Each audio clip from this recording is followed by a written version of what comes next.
Bank माय channel reaction मेरे channel पे आपके साथ कैसे हैं आप लोग। उम्मीद करती हूँ कि आप लोग बहुत ही ज़्यादा अच्छे होंगे, स्वस्थ होंगे, हंसते मुस्कुराते रहे।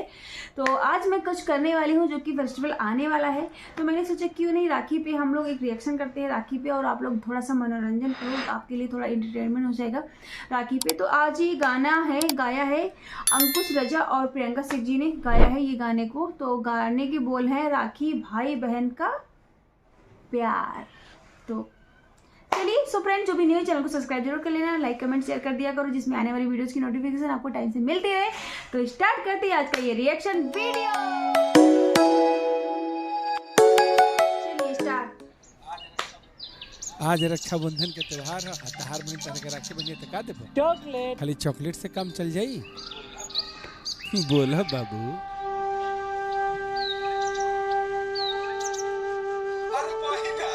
अरे बहिना, पूजा की मम्मी, अरे हेने आवा, देखो के आइल बा। खुश रह खुश रह।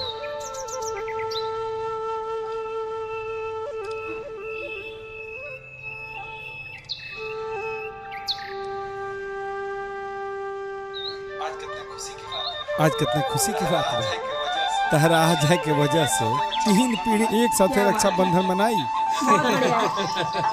आओ जीजी, अंदर आओ ना।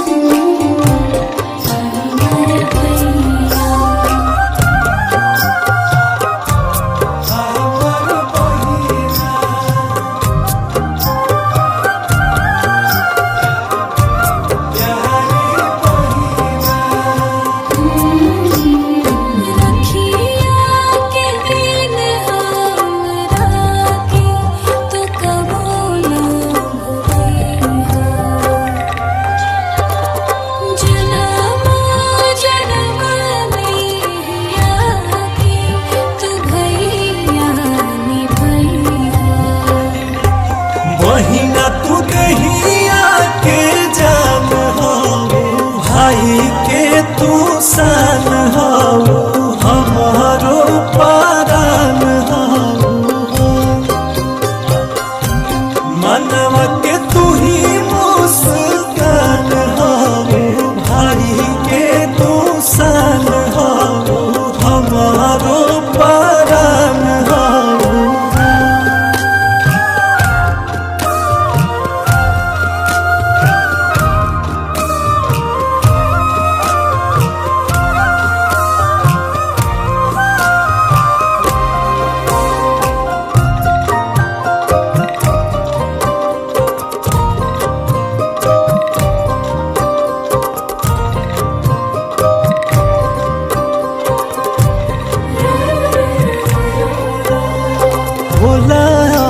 नमोल साचो राखी के बंधनवा, मांगीला तू बहिना हो कवनो मांगनवा, चाही नहीं कवनो गहनवा, अहीरा रतनवा, बाबूजी के चमके भवनवा, ताई है सपनावा,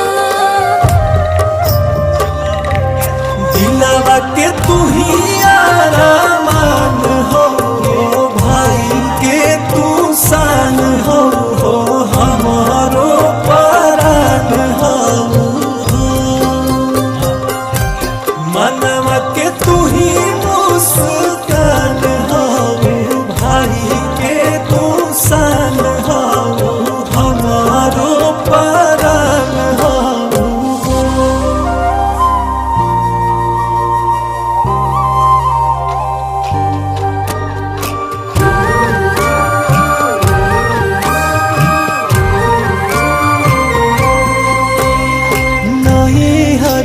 के लक्ष्मी तू ससुरा के थाती, हर जारेला सनहिया के बाती दिन राती, कबहू भी राखी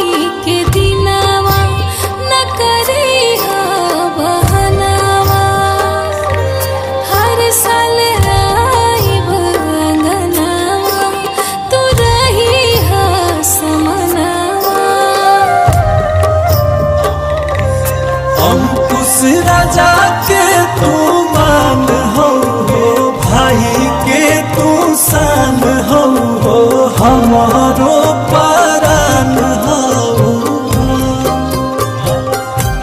मनवा के तू ही यारा मान हो भाई के तू शान हो हमारो परान हो। फ्रेंड्स गाना बहुत ही ज़्यादा अच्छा है, बहुत अच्छा था और बहुत अच्छा रहेगा। हरदम भाई बहन का प्यार हमेशा ऐसे ही बना रहे। सॉरी मेरी इमोशनल थोड़ा सा बाहर आ गया, कंट्रोल नहीं हो पाया, बट सो सॉरी। आप लोग को कैसा लगा ये रिएक्शन तो प्लीज़ मुझे कमेंट में बताइएगा। और जितने भी भाई बहन हैं इस दुनिया में, संसार में, उनकी जोड़ी हमेशा बनी रहे तो ज़्यादा अच्छा है। भगवान से यही प्रार्थना है। अच्छा लगता है बट ये राखी का त्योहार थोड़ा सा तकलीफ देता है हमें। इट्स ओके। आपको रिएक्शन कैसा लगा तो प्लीज़ मुझे कमेंट में बताइएगा। मुझे आप लोग की कमेंट का इंतज़ार रहता है। और ज़्यादा मैं कुछ नहीं बोल पाऊंगी, sorry. Bye bye, take care.